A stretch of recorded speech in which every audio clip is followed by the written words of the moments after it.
Ons praat 'n bietjie vanaand geloof sonder 'n agterdeur. Nou dis 'n tema wat my wat al rukkie bietjie by my draai. Geloof sonder 'n agterdeur. Nou wanneer ons daaroor praat, dan wil ek hê ons praat spesifiek ons geloof in God. Ek dink wanneer ons met mense werk, is dit nodig dat ons agterdeure oop hou. Jy kan nie met mense werk en sê ek gaan hierdie persoon nooit weer in my lewe sien of wat ook al nie. Ek dink hoe ons met mense werk, moet ons altyd goeie verhoudinge bou. Maar wanneer ons praat oor geloof, dan praat ons spesifiek oor 'n volkomme vertroue in God. En dis 'n geloof sonder 'n agterdeur. Ek kan nie vanaand vra julle bid saam met my vir finansies terwyl ek gisteraan die lotto gewen het en ek sit met 'n paar miljoen rand in my bankrekening. My agterdeur is ek kan by my agterdeur inkom nie. So wanneer ons praat oor geloof sonder agterdeur, wil ek hê daar's ook 'n verskil om te beplan in jou lewe, om vir 'n pensioenvoorsiening te maak. Maar jy kom op 'n punt dat jou hele lewe gebou word op hierdie punt. Ek vertrou God volkome. In my eie lewe, en hulle sê om jouself te gebruik as 'n voorbeeld is 'n slegte voorbeeld. So dit kan 'n slegte voorbeeld wees. In 2015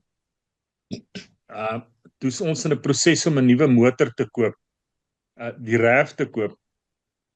En Ina word toe gediagnoseer met kanker.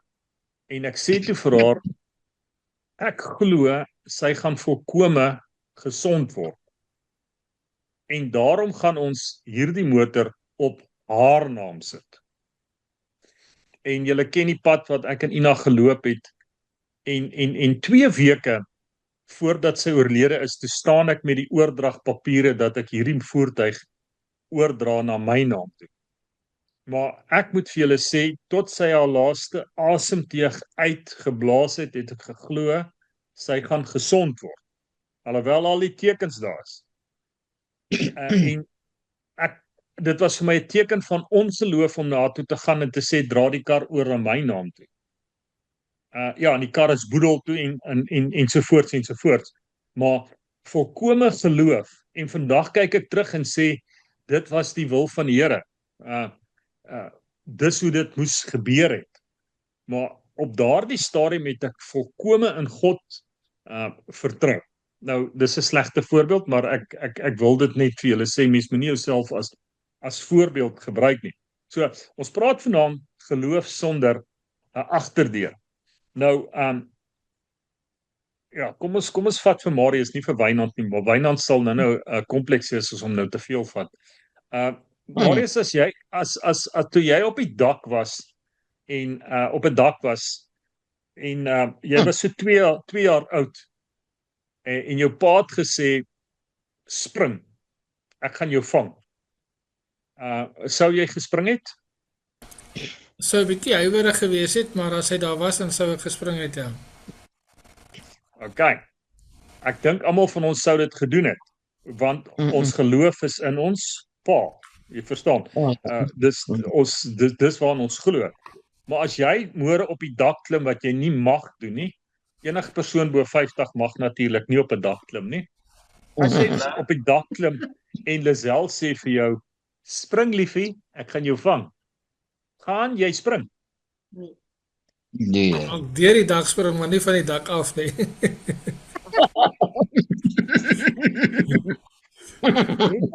Hoekom vertrou jy nie vir Lisel nie? Dit is 'n bietjie baie meer kilogramme as 'n 2-jarige kind. Iewers te langs die pad het Marius nou bietjie kennis gekry en hy kan nou 2 + 2 bymekaar sit. Toe hy 2 jaar oud was, kon hy dit nie gedoen het nie. En dis die ysbreker vanaand. Die ysbreker is en ek het dit nie in 'n vraag gevra nie, ekskuus, dis 'n stelling wat ek hierdie week gehoor het. Moenie in jou eie pad staan nie. Moenie in jou Okay. eie pad staan as God 'n werk wil doen in jou lewe nie. So kom ons gesels 'n bietjie oor hierdie stelling, moenie in jou eie pad staan nie. Salome, kom ons begin daar by jou. Ek het al definitief al in my eie pad gestaan. Ek is bietjie erger as dit. Ek het omgedraai en myself vasgeloop. En dis nie baie lank terug nie. So, ja, onsekerheid, twyfel, gemakzone opgee, al daai goed het veroorsaak dat ek nie volkome geglo het nie. En dit was so 'n paar jaar terug. Dink jy die feit toe jy uit die pad uit staan dat jy kan aanbeweeg en daar's verandering in jou lewe, het dit ten goeie gebeur of het dit ten slegte? Absoluut ten goeie. As ek gehoorsaam was op daai oomblik, was dinge baie anders. Maar ek dink tog ek moes seker maar deur dit gaan om te leer verseker. Ek het baie geleer daai tyd, meer as wat ek nog op enige ander tydperk in my lewe geleer het. Maar ja, so nee, definitief baie goed uitgewerk. Heeltemal ten goeie uitgewerk, ja. Meisie? Ja, dis maar met my dieselfde. Ek staan elke dag omtrent in my eie pad. Maar ek moet ook vir julle sê, ek het al veel op die groep gesê, ek het 'n baie anderste leefwyse gehad. Ek weet nie of ek gelukkig of ongelukkig is. Min goed in die lewe het nog my hok geskit. En ek sê vir Louis, ek dink die ergste wat met my in my lewe gebeur het, is toe Henk oorlede is. Maar ek is ook 'n go-getter. As ek glo 'n ding kan uitwerk, dan staan ek op sy. Maar ek weet ook die groot ding hier gaan oor, ons moet elke treukie in geloof stap as ons dink dit is die regte ding wat ons doen. Maar ja, ek het ook al baie op my eie pad gestaan. Marius, staan jy partykeer of loop jy partykeer in jouself vas, jy wat so besig is? Staan jy partykeer in jou eie pad? Ek het daar nog nie myself vasgeloop nie, maar ja, ek dink die ondervindings wat jy het en die dinge wat met jou gebeur, maak dat jy partykeer 'n ompad vat van dit wat jy moet doen. Ek het nou soos nou die kraggoeders wat ons nou probleme mee gehad het. Ek wou maar van die begin af nie veel geld gespandeer het op die chargers en goeders nie. Want dit ding soms maar net werk en dan dink jy nee man, hierdie ding werk nou vir 3 maande, so dit sal goed gaan. En dan later dan werk die ding nou nie meer nie en dan sal dit gewoonlik op die kritiese tyd wat dit dan nie wil werk nie. Dan moet jy net maar 'n bietjie meer spandeer om beter goed te koop. Maar partykeer dan dink jy omdat dit in die verlede gewerk het, sal dit nou ook werk. Of as dit in die verlede nie gewerk het nie, gaan dit dalk ook nie nou werk nie. Dan raak jy nou maar 'n bietjie bang.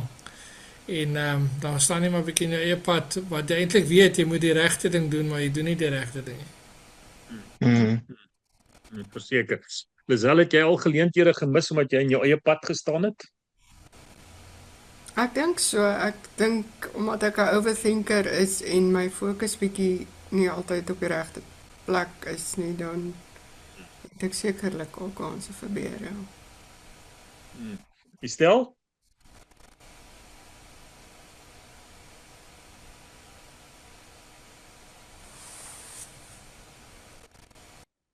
As ou man net leer uit jou foute uit, wat jy maak.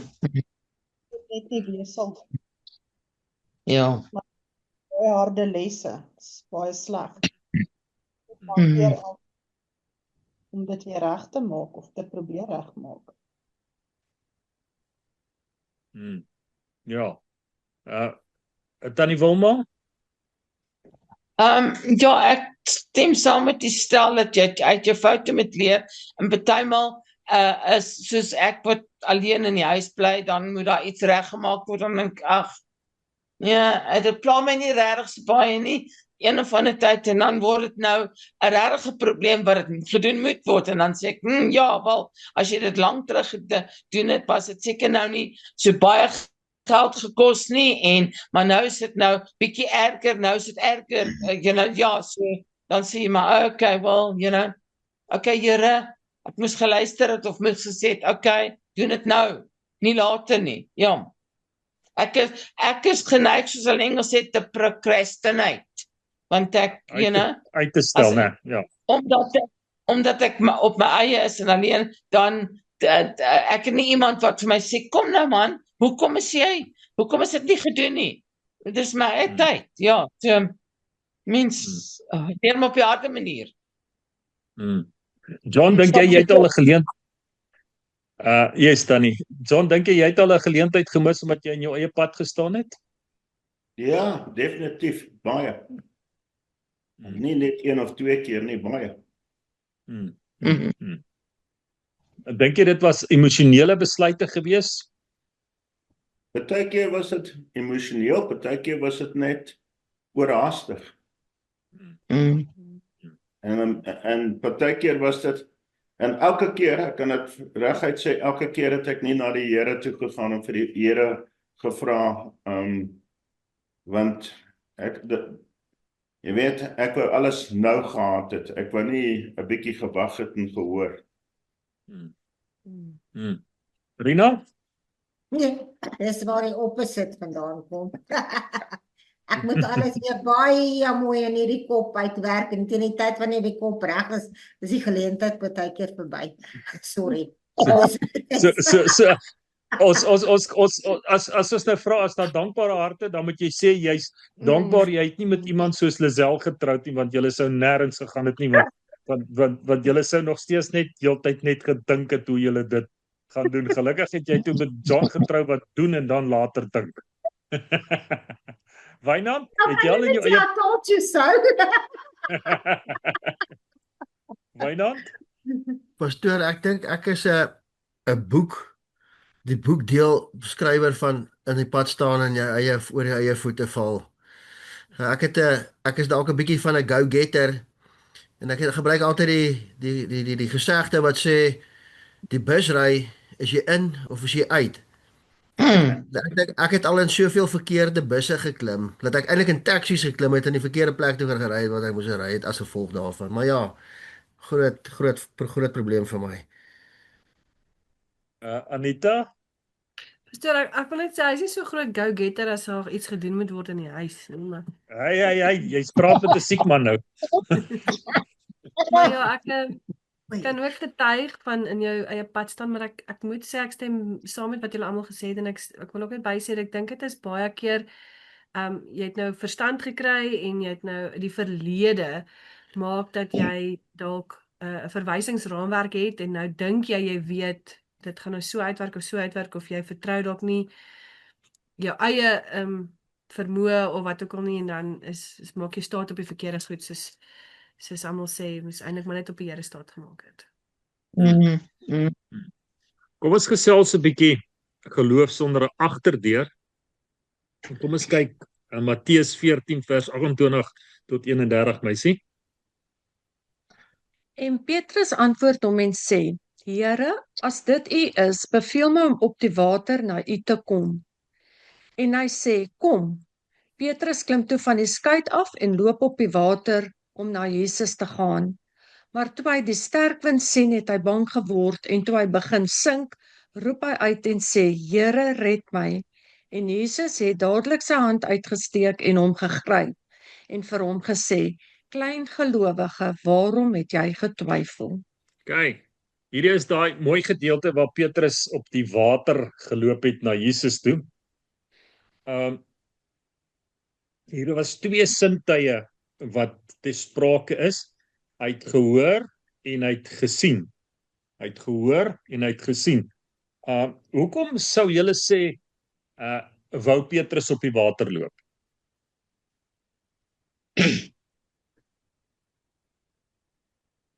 Want dit is cool. Ja, dit is cool. Hy sal die eerste mens in die wêreld gewees het om water te loop. Dit sou cool gewees het. Veral as jy sink, gaan jy baie cool voel. Okay. Wynand sê dit's cool. Enige ander opinie? Hoekom dink julle het Petrus op die water geloop? Hoekom wou hy op die water loop? Wou hy nie 'n punt bewys nie. Wat se punt dan nie? Laat as jy in die Here glo, jy kan so iets doen. Hy het in die Here geglo. Hy het geglo. Ek dink dan nie is op die regte pad. Nog iemand 'n stelling wat hulle wil maak? Ek dink as jy jou meester wat gevolg het, as jy ek onthou toe ek jonk was, dan werk jy vir 'n nuwe baas en dan klop dinge wat hy doen, en wil jy dit ook soos hy doen. Jy wil ook soos hy wees. Want hy is suksesvol en hy doen dit so. Maar ek dink dan volg ons dit en jy wil dit ook so doen. En Jesus was hulle meester gewees op daai stadium. So ek dink hulle wou maar net uitgedog, Jesus weet wat, ek dink dit sou nogal awesome wees om dit te beproef. Ek wil dit ook doen en net ongelukkig was sy geloof net te klein gewees om dit te doen. Daai pilletjie wat jy gedrink het vanmiddag werk 100% Wynand. In daardie tyd jou rabbi, jou leermeester, as jy kan bewys jy's op dieselfde vlak as jou leermeester, dan kwalifiseer jy om ook 'n leermeester of 'n rabbi te wees. En as jou leermeester op die water loop, dan moet ek ook op die water loop. Dis die eerste rede. Die ander rede wat ek glo is, vorige keer toe Jesus gesê het, gooi jou nette aan die ander kant. Toe was daar 'n groot vangs. Dis verskil. En Jesus het gesê, kom, loop op die water. Kom ons praat oor die volgende ene. Hoekom het Petrus gesink?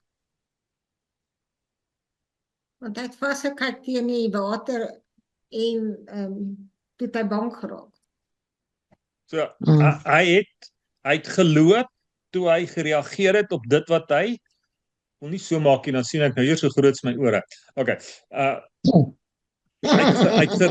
Toe hy gereageer het op dit wat hy hoor, toe kan hy op die water loop. Maar toe hy die realiteit sien, ons is hier langs die Krokodilrivier en vanmiddag toe dink ek, toe ons nou daar sit en rustig raak, toe dink ek, ek wonder of ek deur die rivier sal loop. Dis nie nodig om deur te swem nie, maar daar's krokodille hierso.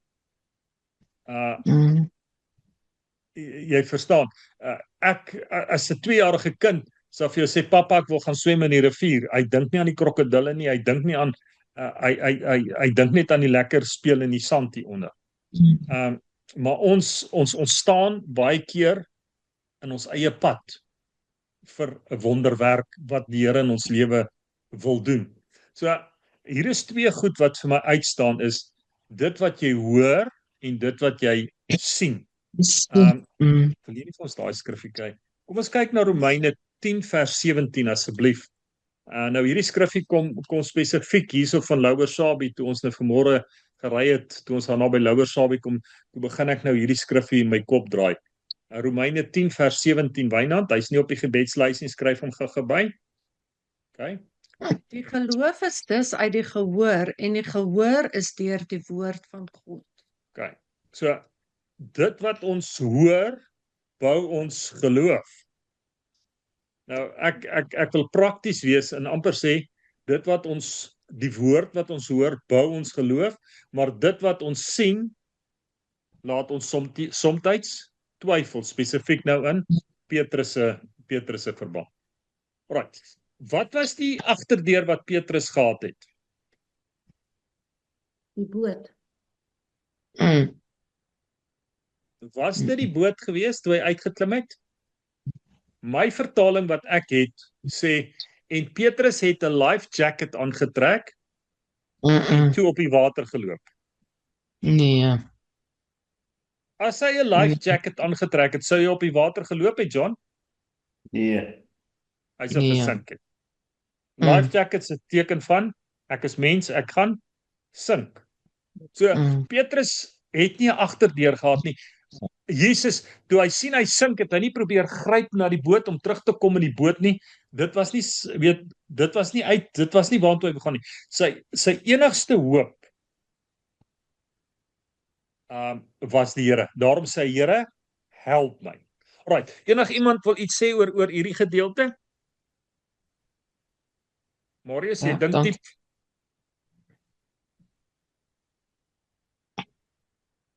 Ja, ek dink ook soos met ondervinding, as hy dit nou weer 'n keer moes doen, dan sou hy dalk nie gesink het nie. Daar's 'n klomp nuwe goed wat Jesus hulle laat beleef het. Wat nie die normale was nie. En is maar soos met skateboardry. Jy gaan 'n paar keer vat voordat jy bo bly, maar as jy eers die ding het, dan gaan jy. So dit is so, hy het getwyfel, maar ek gee dit ook vir hom, dit was nou 'n nuwe ondervinding geweest. Hy het nie regtig geweet, gaan dit werk of nie werk nie. Verseker. Wynand, jy iets deurgebring het? Nee, ek's reg, dankie pastoor. Okay. Ons gepraat bietjie oor die 4 melaatses, Lisel, as jy kan begin met hierdie lang stuk wat sy gaan lees. In 2 Konings 6 vers 25 tot 33, die 4 melaatse. Nou, terwyl ek hierdeur gelees het, toe besef ek net weer, mense trek swaar. 6 vers 5. Mense trek swaar. En wie ek om vir mense te kan sê, doen dit en doen dat. Maar kom ons lees hoe swaar het hierdie mense getrek. 2 Konings 6 vers 25 tot 33, Lisel. Ekskuus. Daar het toe 'n ernstige hongersnood in die stad ontstaan. Na 'n tyd is 'n donkiekop verkoop vir 1 kilogram silwer en 'n handjievol duiwemis vir omtrent 50 gram silwer. Op 'n dag, terwyl die koning op die stadsmuur verbyloop, roep 'n vrou na hom. "Help my tog, my heer die koning. As die Here jou nie help nie, wat kan ek dan doen?" antwoord hy. "Ek het geen kos van die dorsvloer of wyn uit die parskyp om vir jou te gee nie. Maar wat is jou probleem?" vra die koning. Sy antwoord: "Hierdie vrou het voorgestel, gee jou seun dat ons hom vandag kan eet, dan eet ons my seun môre. Toe het ons my seun gekook en opgeëet. Die volgende dag sê ek, maak jou seun dood sodat ons hom kan eet, maar sy wou nie en het haar seun weggesteek." Toe die koning dit hoor, skeer hy sy klere van radeloosheid. Soos die koning al met die muur loop, merk die mense dat hy 'n roukleed onder sy klere dra. "Mag God my tref as ek vandag Elisa seun van Safat se kop aan sy lyf laat bly," sê die koning. Elisa het in sy huis gesit en praat met die leiers van Israel. Die koning het 'n boodskapper vooruitgestuur, maar voordat hy daar aankom, sê Elisa vir die leiers: "Kyk, die moordenaarskind het iemand gestuur om my kop af te kap. Wanneer hy hier aankom, moet julle die deur sluit en hom buite hou. Sy koning is kort agter hom." Terwyl Elisa besig was om dit te sê, kom die boodskapper daar aan met die boodskap. Die koning sê: "Die Here het al hierdie ellende oor ons gebring. Hoekom moet ek nog langer vir die Here wag?" Kyk. Kom ons praat 'n bietjie oor wat was die omstandighede?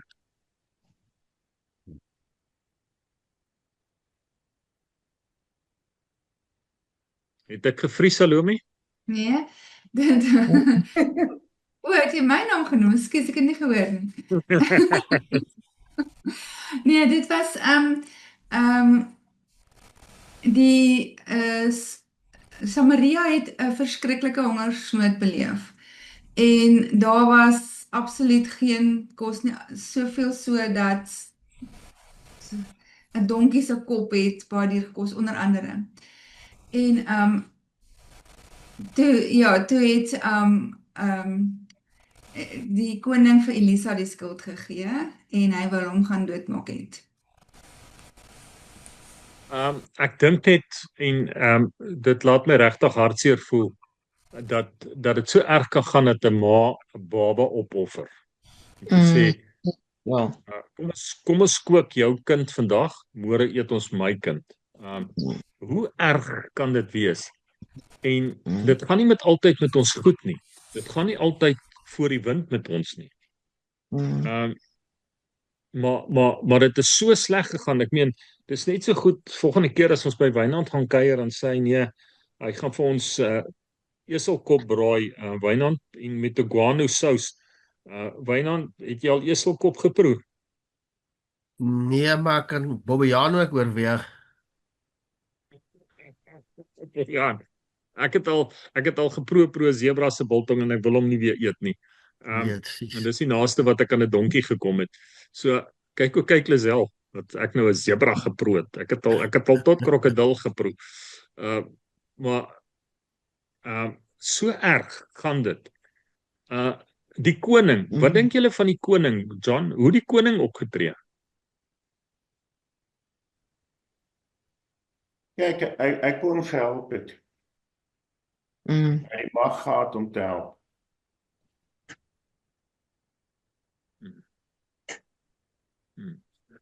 Wat vir my uitstaan, John, is dat hy wil half die Here die skuld gee oor die dinge wat sleg is, wat gebeur het. Enige iemand nog iets sê oor die koning? Reg, dankie. Ek Tannie Womma sê, gaan net aan na die volgende punt toe. Okay, ons gaan aan na die volgende punt toe. Alright, al wat ek wil sê is, baie keer probeer ons mense aanmoedig. Ons probeer hoop in hulle inpraat. Maar dis net God se gees wat mense hoop kan gee om aan te gaan. Hierdie dis 'n hartseer dag. Kom ons kyk wat sê 2 Konings 7, Lisel. Begin jy, as jy moeg is, dan vat iemand oor by jou. 2 Konings, die 7de hoofstuk, eerste vers. Die koning is baie ongelukkig met Elisa en kom ons lees daarso vanaf vers 1, Lisel. Elisa het geantwoord, luister na hierdie boodskap van die Here. Dis wat die Here sê. Môre teen hierdie tyd sal 5 kg meel of dubbel soveel gars net 11 gram silwer hier in die poort van Samaria kos. Die adjutant... Om net daar vas.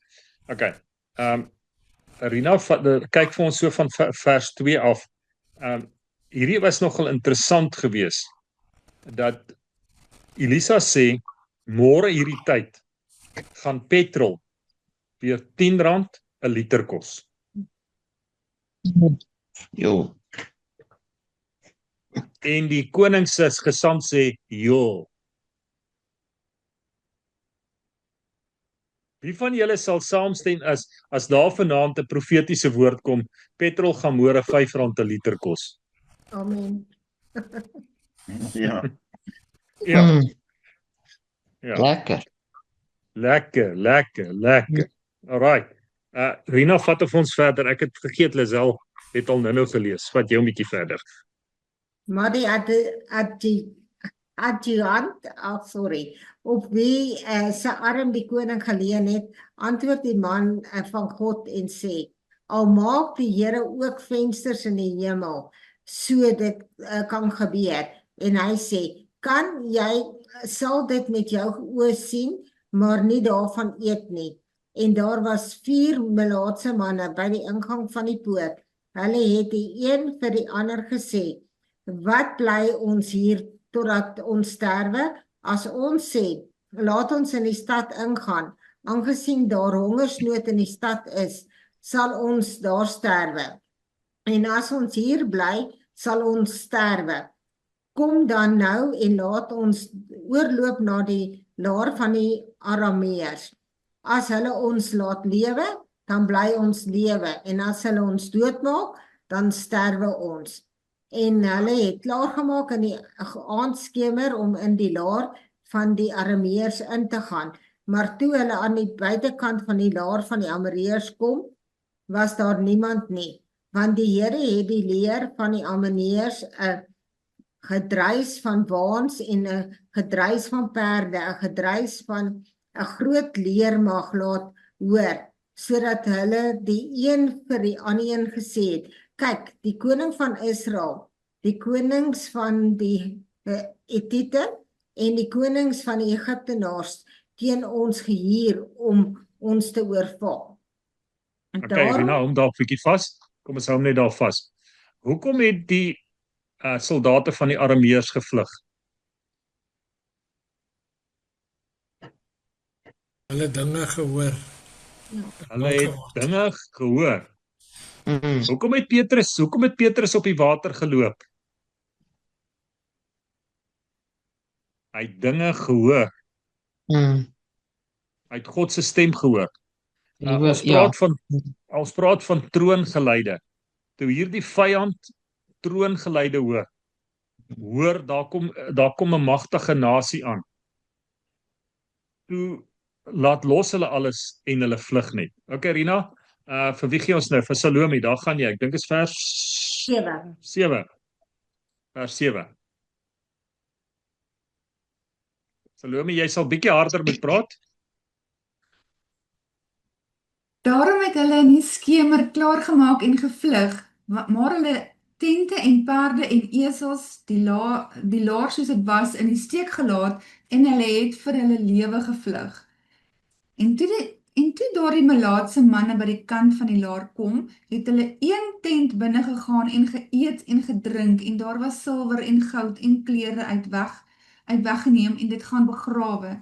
Daarna het hulle teruggekom en 'n ander tent binne gegaan en ook daaruit weggeneem en dit gaan begrawe. Toe sê hulle die een vir die ander: Ons doen nie reg nie. Hierdie dag is 'n dag van goeie boodskap en ons bly stil. As ons vertoef tot die môrelig toe, dan sal ons skuldig staan. Kom dan nou, laat ons gaan en dit in die huis van die koning vertel. En hulle het gekom en na die poortwagters van die stad geroep en aan hulle berig gebring en gesê: Ons het by die laars van die Arameërs gekom, maar kyk, daar was niemand en geen mensestem nie, maar net vasgemaakte perde en vasgemaakte esels en tente, net soos dit was. En die Salome, hou net daarso. En daar was geen menslike stem nie. Ek wil hê julle moet die verband sien tussen hoor en sien. Okay, Salome? En die poortwagters het geroep en het binne in die huis van die koning vertel. Toe staan die koning in die nag op en sê aan sy dienaars: Laat ek julle vertel wat die Arameërs aan ons gedoen het. Hulle weet dat ons honger ly. Daarom het hulle uit die laar getrek om hulle in die veld weg te steek en gesê: As hulle uit die stad uittrek, sal ons hulle lewendig vang en in die stad inkom. Maar een van die dienaars antwoord en sê: Laat hulle dan tog 5 van die perde wat hier oorgebly het neem. Kyk, hulle is soos die hele menigte van Israel wat hier oor is. Kyk, hulle is soos die hele menigte van Israel wat omgekom het. Laat ons dan stuur en sien. Hulle neem toe die 2 strydwaans met perde en die koning het agter die leer van die Arameërs aangestuur en gesê: Gaan kyk. En hulle het agter hulle aangegaan tot by die Jordaan en kyk. Okay, Salome. Okay, drink 'n bietjie water. Lisel gaan vir ons daar van vers 15 af. Hulle het tot by die Jordaanrivier agter hulle aangegaan. Die hele pad was besaai met klere en ander goedere wat die Arameërs weggegooi het in hulle haas om te vlug. Die verkenners het teruggekom en dit vir die koning vertel. Toe het die inwoners van Samaria uit die stad gestorm en die Arameërs se kamp geplunder. So het dit dan gebeur dat 5 kilogram meel of dubbel die hoeveelheid gars net 'n sikkel silwer gekos het. Net soos die Here Petrol kos R2 'n liter, kan jy dit oorvertel? Okay, Lisel. Die koning stel toe die adjutant sy vertroueling aan om die oorvloedbedrywighede by die poort te beheer, maar die inwoners het hom in die poort doodgetrap. Alles het net so gebeur soos wat die man van God gesê het, toe die koning na sy huis toe gekom het. Die man van God het mos vir die koning gesê: Môre teen hierdie tyd sal 5 kilogram meel of dubbel soveel gars net 11 gram silwer hier in die poort van Samaria kos. Die koning se adjutant het vir die man van God gesê: Dit kan nie gebeur nie, selfs al sou die Here die vensters van die hemel oopmaak. En die man van God het geantwoord: Jy sal met jou eie oë sien hoe dit gebeur, maar jy sal niks daarvan kan eet nie. Dit het presies so gebeur, want die menigte het hom in die stadspoort doodgetrap. Dankie vir almal van julle wat gelees het. Ek wou gehad het ons moes die hele storie lees. Dis 'n hartseer verhaal van dit het so swaar gegaan met die hele omgewing, maar hoe het die Here voorsien? Iemand iets sê oor hierdie gedeelte?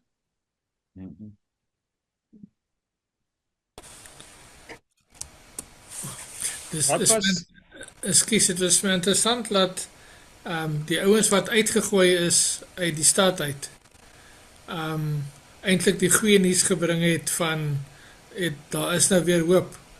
En hulle het dis seker maar ek weet of die naam of die woord Dommastrand is nie, maar besluit hulle gaan nou soontoe gaan kyk wat daar aangaan. En tog het hulle goeie nuus weer teruggebring, hulle het nie net vir hulle self gehou nie. Ja, ek dink Marius, hulle was in 'n situasie waar hulle kon gekies het. Gaan ons in die stad in, gaan ons doodgemaak word. Bly ons hierso, gaan ons dood van die honger. Kom ons trek oor na die Arameërs toe, miskien spaar hulle ons lewens. Hierdie ouens het nie 'n agterdeur gelos nie. Wat ook al gebeur, dit gaan nou reg wees. Nog iemand iets sê oor die 4 melaatses, Salome? Nee, dankie, ek is reg. Anita?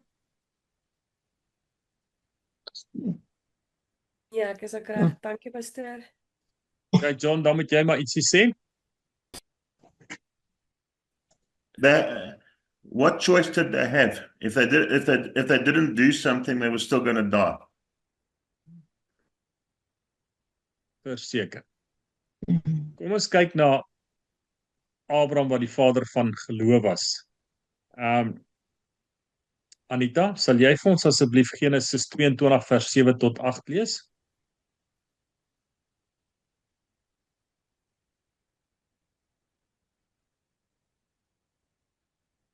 Okay. Toe spreek Isak met sy vader Abraham en sê, my vader. En hy antwoord, hier is ek, my seun. En hy sê, hier is die vuur en die hout, maar waar is die lam vir 'n brandoffer?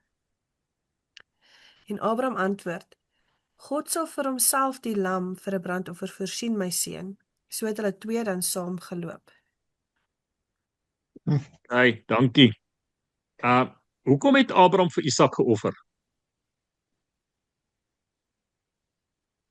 Want God het vir hom gesê hy moet. Waar is daai bakore van my? Hy het geluister na die Here. God het gesê gaan offer hom. Is dit nie so nie, Anita? Ja, dit is waar. Okay. So, weer eens geloof. Onthou julle daai gedeelte Romeine 10 vers 17 wat sê geloof kom deur die behoor. Okay. So, ekskuus. Ek stem saam. Okay. Right. So geloof kom deur die geloof kom deur die gehoor. Wat was Abraham se agterdeur? I didn't have one, yeah. Geen agterdeur gehad nie. Geen agterdeur gehad nie. Morris, jou vertaling sê ook Abraham het 'n klein lammetjie saam met hom gehad, né? Haas. Ja, ek dink hy het net gegaan in hoop en geloof. Ja. Laat iets sal verander, dat hy nie sy seun hoef te offer nie. Dis 'n mooi gedeelte wat Abraham hierso vir Isak sê. Isak, moenie worry nie. God sal voorsien. Alhoewel, ek meen, as ek Abraham was en hier kyk ek vir my kind, ek kyk vir my dit wat my hele lewe omdraai. En ek weet ek moet hierdie kind vir my gaan offer. Weet ek nie of ek een tree vorentoe sou kon gesit het nie. En dan kyk hierdie kind nog vir my met sy groot oë en sê vir my pa, waar is die offer? En dan sê Abraham, ek het geloof sonder 'n agterdeur. God sal voorsien. En miskien is ons op daai plek in ons lewe wat ons net nie weer weet wat ek kan doen nie. En ons het 'n agterdeur hier en ons het 'n agterdeur daar en ons weet nie meer nie. God sal voorsien. Ons moet net glo dis in God se tyd. Hy voorsien in sy tyd, nie in jou tyd nie. Jy mag dit miskien nou wil hê, maar miskien wil hy iets nie nou laat gebeur, miskien oor 'n môre of in 'n week se tyd, en dan is dit die regte tyd gewees. Want dan sê ons partymal as jy op die verkeerde plek op 'n verkeerde tyd. Okay. Nog iemand iets te sê oor Abraham? Ek kan ook net ook sê in vers 5 trek nog my aandag waar hy gesê het aan die dienaars, bly julle hier met die esel, ek en die seun wil daarheen gaan om te aanbid en dan na julle terugkom. Hy was positief, hulle gaan saam terugkom. Ek hou daarvan, Salome, die Here sal voorsien. Ja. Maar hy was bereid om eind uit te gaan. Hy was bereid om die mes te bring tot by sy keel. Hy was bereid gewees om tot op die einde te gaan. Hoe ver is ons bereid om met die Here te gaan? Hoe ver? Ja. Kom ons kyk wat sê Jeremia stel. Jeremia 17 vers 5 tot 9. So sê die Here, vervloek is die man wat op die mens vertrou en vlees sy arm maak, terwyl sy hart van die Here afwyk. En hy sal wees soos 'n kaal bos in die wildernis, en hy sal nie sien as die goeie kom nie, maar dorplekke in die woestyn bewoon, 'n brakkerige en onbewoonde land. Geseënd is die man wat op die Here vertrou. Hou net my vas daar, stel. Alright. Ons praat, die Here praat eers hierso, of Jeremia praat eers hierso, van die mens wat die vlees vertrou. Wat gaan met hom gebeur?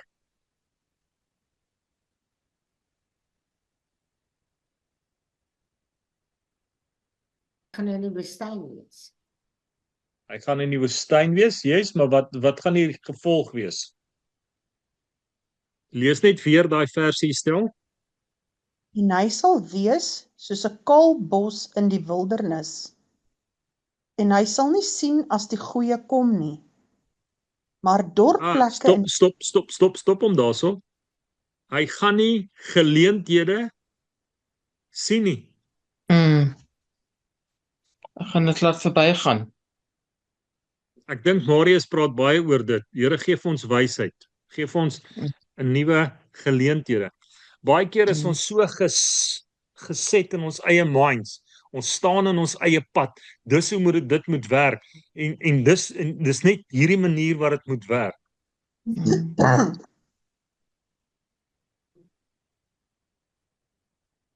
Ek praat nie ver. Ek verstaan. John? Ons is so dit soos hoe dit moet deurkom.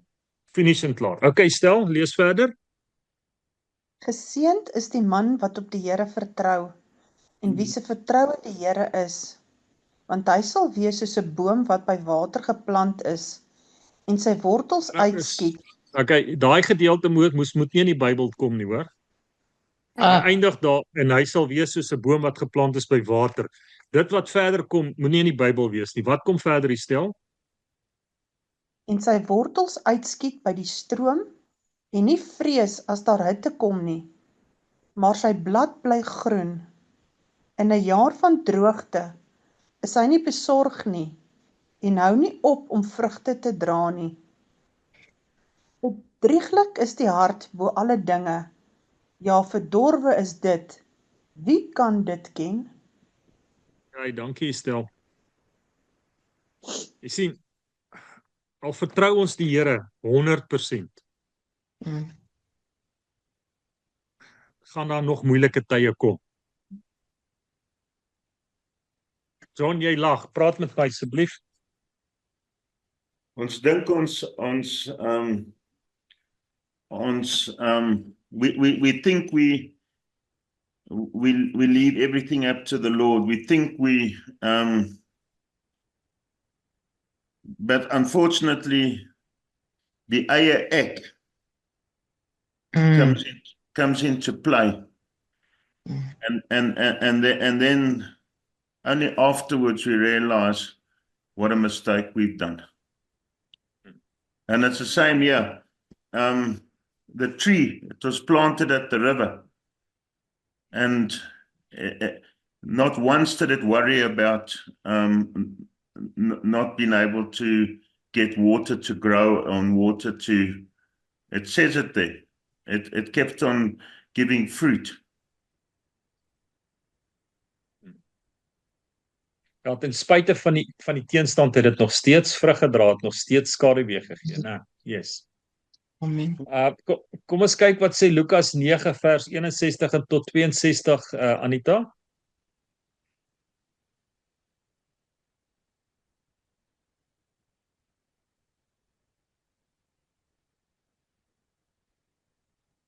En 'n ander een het ook gesê: Here, ek sal U volg, maar laat my eers toe om afskeid te neem van die wat in my huis is. En Jesus antwoord hom: Niemand wat sy hand aan die ploeg slaan en agtertoe kyk is geskik vir die koninkryk van God nie. Eina. Maar dis die waarheid. As jy die Here wil volg met 'n verdeelde verstand en 'n verdeelde hart, gaan jy dit nie maak nie. Want as jy agtertoe kyk, Wynand, gaan jy reguit ploeg. Nee, pastoor, jy gaan skeef gaan. Jy gaan skeef gaan. Jy gaan heeltemal die pad verloor as jy agtertoe kyk. Vanaand wil ek my hart oopmaak vir julle en net sê, miskien staan ons te veel in ons eie pad, waar die Here ons wil lei, en hy wil ons seën, maar ons wil dit op hierdie manier doen, en God wil ons dalk op hierdie pad vat. En omdat dit nie op hierdie pad is nie, glo ons nou, die Here het ons vergeet, en die Here is nie meer saam met ons nie, miskien moet ons net luister, kyk, fluit, dit was my gedagte vir julle. Wynand? Sjoe. Hoor, pastoor? Nee, ek het niks te sê nie, baie dankie, pastoor. Anita, praat maar namens jou man. Ja, geen pastoor nie, ek is ook reg, baie dankie. Okay, stel.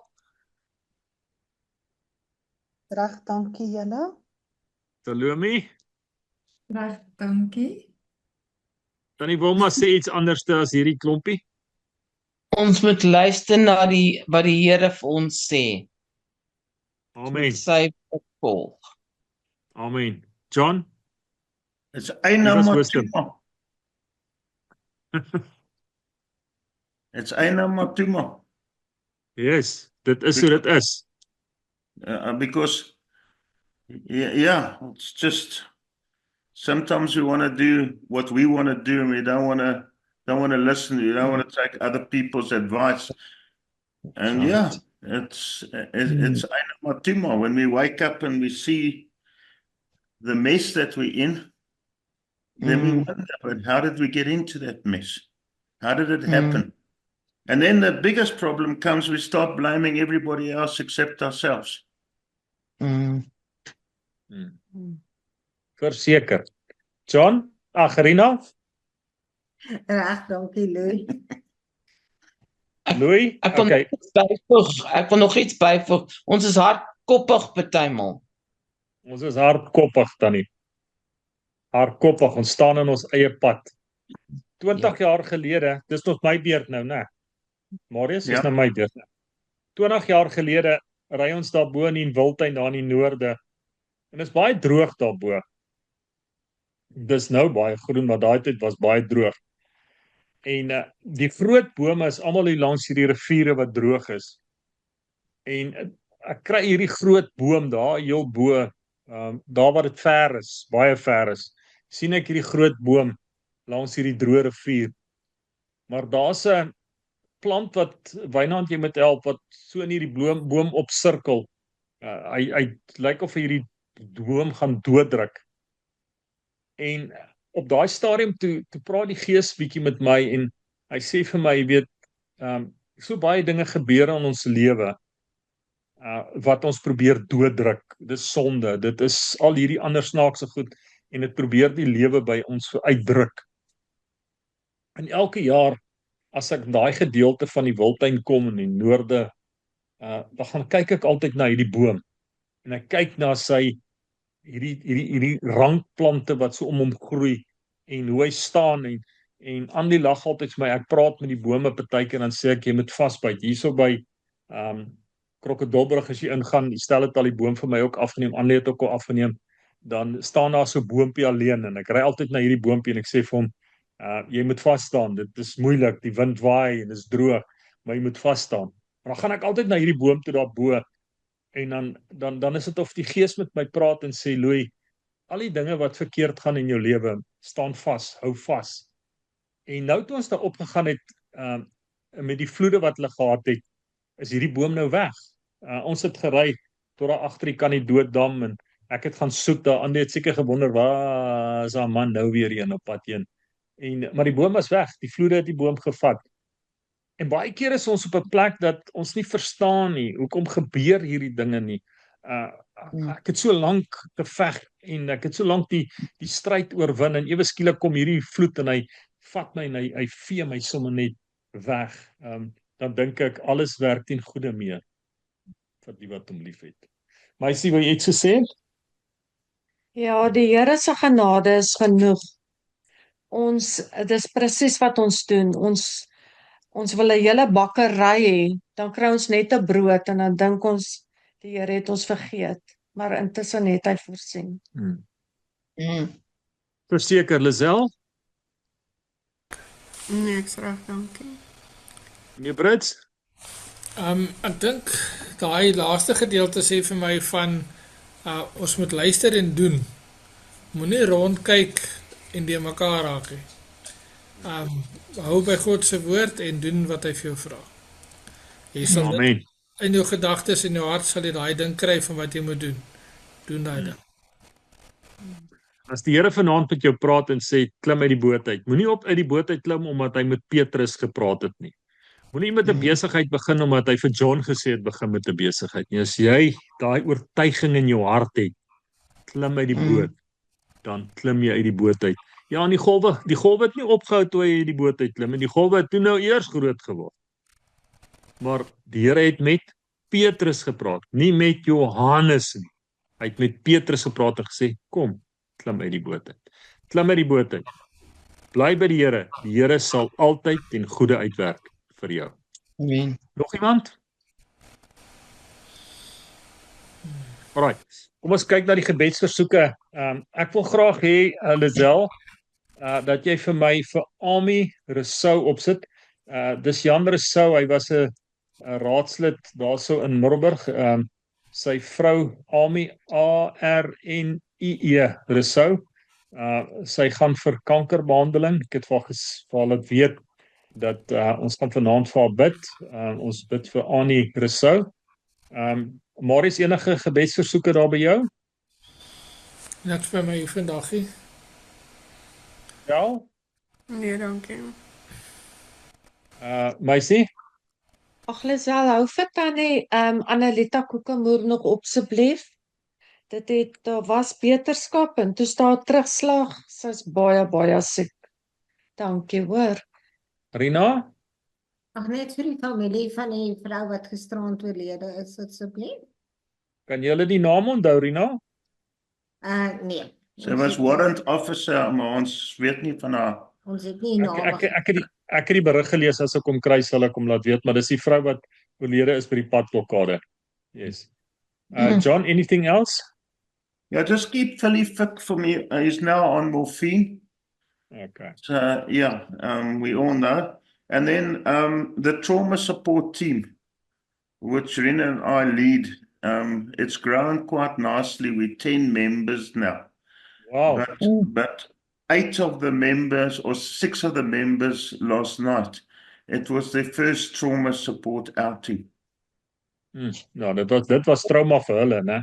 Yeah, and it was, it was supposed to be, we were supposed to just be serving the people. I mean, we had the coffee tent out and we were serving the SAPS and the other people on the scene. And then this horrible situation happened. So we had a debrief at 2:00 today, and everybody says they are fine. But I'd just like us to pray for us all, for what happened last night. And all the people that was on scene and from police and everything. the SAPS and so on. That they just, it was a big shock for them as well. Ek glo dit. Stel iets aan jou kant af? Dis reg, dankie julle. Ek dink ook ons hierdie tyd, daar's soveel mense wat siek is. Wynand, ek sluit jou en Anita en die kids nou in met die griep. En daar's nou weer 'n varkgriep wat ook rondloop wat ons bid vir die mense wat siek is aan griep en varkgriep. Salome, iets van jou kant af? Ag, as jy net weer nog steeds my kindertjies kan. Jou kykens, ons bid vir jou kykentjies. Ja, en hulle kykentjies. En die klein kindertjies. Ja. Dankie. Ja, ek luister altyd so vir Annelie se ma, dan praat sy ook van haar kykens. Ja, ons bid vir die kinders. Dit bly maar 'n ma. Ons bid vir die kinders. Okay. En dan die staande versoeke. Tannie Wilma, enigiets waar ons kan saam bid?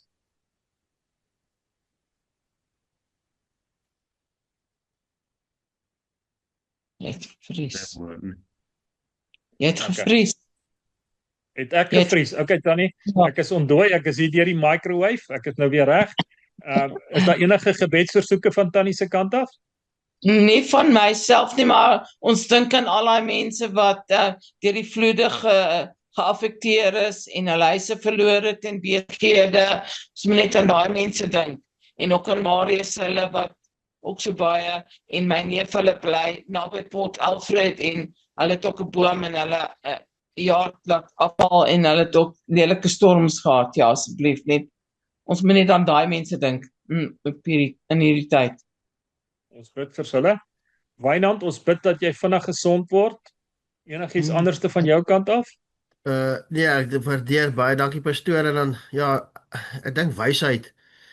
Besigheid, besluite, wysheid is nou vir ons 'n belangrike ding dat ek so Salomo sal word.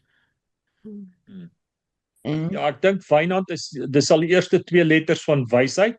Ek kyk nou na jou naam vanaand nou dat ek nie jou gesiggie kan sien nie. Dan dink ek weet wysheid en Wynand is naby aan mekaar en ons bid vir wysheid vir Wynand en Anita vir die nuwe seisoen waartoe hulle gaan vir besigheidsbesluite. Anita, enigiets anderste waar ons kan saam bid? Pastoor, maar net ons sê al die mense wat op ons lysie is wat ons verbid, die siek mense. Dat nou eintlik al nog klomp bygekom, maar ons hou maar nog eers by daai. Ja. En dan ja, so saam met die wysheid dink ek wil ek het eintlik ook dankbaarheid ons het eintlik Wynand het nou baie vroeg vanoggend opgestaan om daai hele tyres brand dingetjie te gaan doen om 'n laagie te maak om die chillies te red en toe was dit so, hy sê dit was vir hom so wonderlik toe hy sien hoe daai koue afkom en daai laagie lê soos 'n kombersieboopie. Chillies vir daai wysheid uit sy timing was perfek en alles. So dit het hom regtig tog gehelp, maar nou met sy siek lyf en alles wat nou seker nou nie help nie, maar ja net. Ons is dankbaar Anita. Ons is baie dankbaar.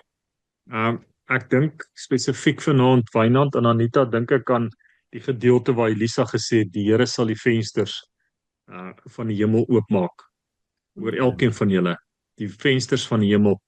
En ons sit nie agterdeur nie. Ons geloof is net in God. Marius, sal jy vanaand vir ons bid asseblief? Voordat ons afsluit, ons vra nou om verskoning vir volgende Sondag. Rien en ek vat 'n bietjie 'n lang naweek. Kom julle 'n bietjie kuier in Helspruit? Ja, nee, julle is mos daar in die Bosveld. Is lekker warm hierso. Is lekker warm kom kuier. Marius, dankie. Here, baie dankie vir 'n geleentheid wat ons weer kon kry en kon maak om 'n afspraak met U te kon hê, Here, om saam ook met mekaar te kon deel die woord wat U vir ons gegee het. Baie dankie, Here, dat ons op U kan vertrou ten volle, Here, en kan weet dat ons net vooruit kan gaan en saam met U dinge kan doen, Here, want U sal altyd daar wees vir ons. U sal altyd vir ons wys, Here, wat ons moet doen, vir ons altyd sê, Here, in ons gees wat is die volgende ding wat op ons pad is. Here, baie dankie dat ons kan weet dat elkeen, Here, selfs jare en jare gelede nog steeds op U kon vertrou het, Here, en daarom kan ons ook leer uit hulle lesse uit, Here, dat ons op U kan vertrou. En dankie dat ons nie van niets af 'n ondervinding moet optel met U nie, maar kan hoor, Here, wat U vir ons sê, deur die woord en deur wat ander mense sê, en daardeur gebou kan word, Here, om te kan vertrou. Baie dankie, Vader, vir 'n week wat voorlê, 'n week, Here, wat dalk sy eie probleme het, maar 'n week wat ons na U toe bring, Here, en vir U vra vir hulp. Ook, Here, vir die mense wat gevra het vir gebedsversoeke, U ken elke versoek, Here. Ons bid ook daarvoor, Here, dat U vir hulle ook gunstige uitkomste sal gee. Baie dankie, Here, dat ons kan weet, U is lief vir ons, en ons is lief vir U, Here. Dankie vir die week wat U vir ons gee, en wat ons kan weet, ons kan met vertroue in hierdie week ingaan, en U is daar saam met ons. Ons bid dit in Jesus naam. Amen. Amen. Dankie, Marius. Terwyl Marius so bid, daai woorde het my getref. God het jou lief. Hy gaan jou nie los nie. Hy gaan jou nie los nie. Hy het jou lief. Mag julle 'n wonderlike week hê. John, geniet julle huweliksherdenking volgende week. Gaan groot, koop blomme, koop chocolates, koop alles wat lekker is en enjoy it, hè. Bye julle. Lekker aand almal. Mooi bly, tata. Lekker weer. Bye. Bye. Bye bye. Bye.